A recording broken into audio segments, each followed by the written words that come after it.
Back to the Eliza Fletcher case here.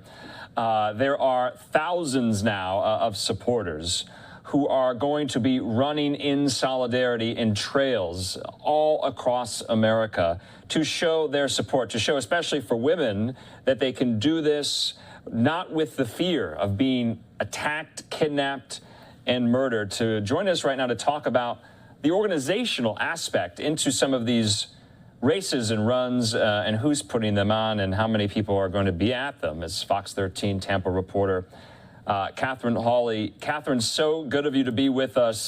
This is, albeit I'll say, a nice positive light to come out of this story, out of such a tragedy. What did you learn and who did you speak to? There's events going on starting tomorrow morning, happening nationwide, because tomorrow actually marks 1 week since Eliza Fletcher was abducted on her early morning run in Memphis. People all across the country are planning to hit the streets and run miles in her memory. There are thousands of runners and walkers here in the Tampa Bay area, as well as nationwide, who are going to meet tomorrow morning and over the next few days to finish the run that Eliza Fletcher could not. For Janet Lene, I'm actually training for a half marathon right now. Running is a way for her to de-stress and get her day started. I get up at 5 and I'm usually out the door running by about 6 a.m. So it's not fully light out yet, but I do pick well-lit areas. While she's pounding the pavement this weekend, Janet will be dedicating the miles to Eliza Fletcher. Friday, more than 2,000 people in Memphis will be running the route the mother of two never got to finish. And a virtual run in her honor is gaining traction online. Ways for the running community to come together to mourn and cope with their feelings. I think it's amazing. I think it's drawing more attention to the cause and just to the fact that there are women who are going to run and we're not going to run and be afraid. That same message is being echoed by women across the country and right here in the Tampa Bay area.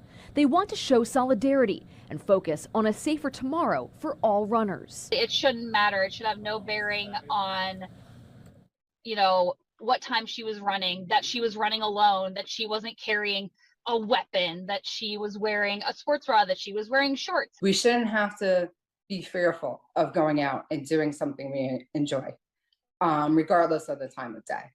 And we shouldn't be judged by it. Some folks plan to start their route at 4:20 a.m., the same time Eliza was abducted. People are also being encouraged to wear pink and purple clothes, the colors the 34-year-old was wearing. We're all here for each other, and don't let your fear stop you from doing what you love.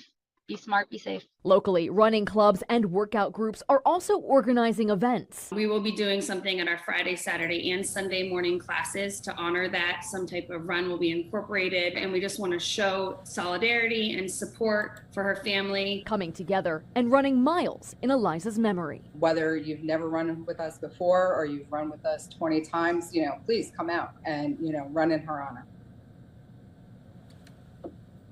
And another thing people are being encouraged to do is if they do run miles in Eliza's memory, to post online afterwards and use the hashtag finisheliza'srun. Catherine, with those women that you spoke with, were they still in somewhat of disbelief that this could have happened, especially to someone like Eliza Fletcher, seemingly so random, not targeted, and in a place like Memphis? I think people are just shocked in general, and they feel very impacted by it. The running community is really coming together because they feel like they're being attacked as a whole. Women and men, no one should have to worry about the time of day that they're running, the clothes they're wearing while they're running. This is what they're passionate about, and they should be able to do that when they want to do it. And I think that's part of the reason so many people want to come together and run this weekend for her, just to kind of cope with the news of what happened, to grieve her death, to support her family, and also support each other and push forward for a safer tomorrow. Yeah, Catherine, we're just showing some of this, surveillance video and pictures of Eliza Fletcher, and it's right. You're right. It's coming up on a week tomorrow since she was kidnapped and abducted, and her body was found, of course, on Monday. And then, of course, the investigation continues. Cleotha Abson Henderson now faces kidnapping, first-degree murder charges in her death and disappearance. And still, though, investigators don't know when she was killed or how she was killed, but they do have that suspect in custody. Catherine, thank you so much there at Fox 13 in Tampa. We'll speak again.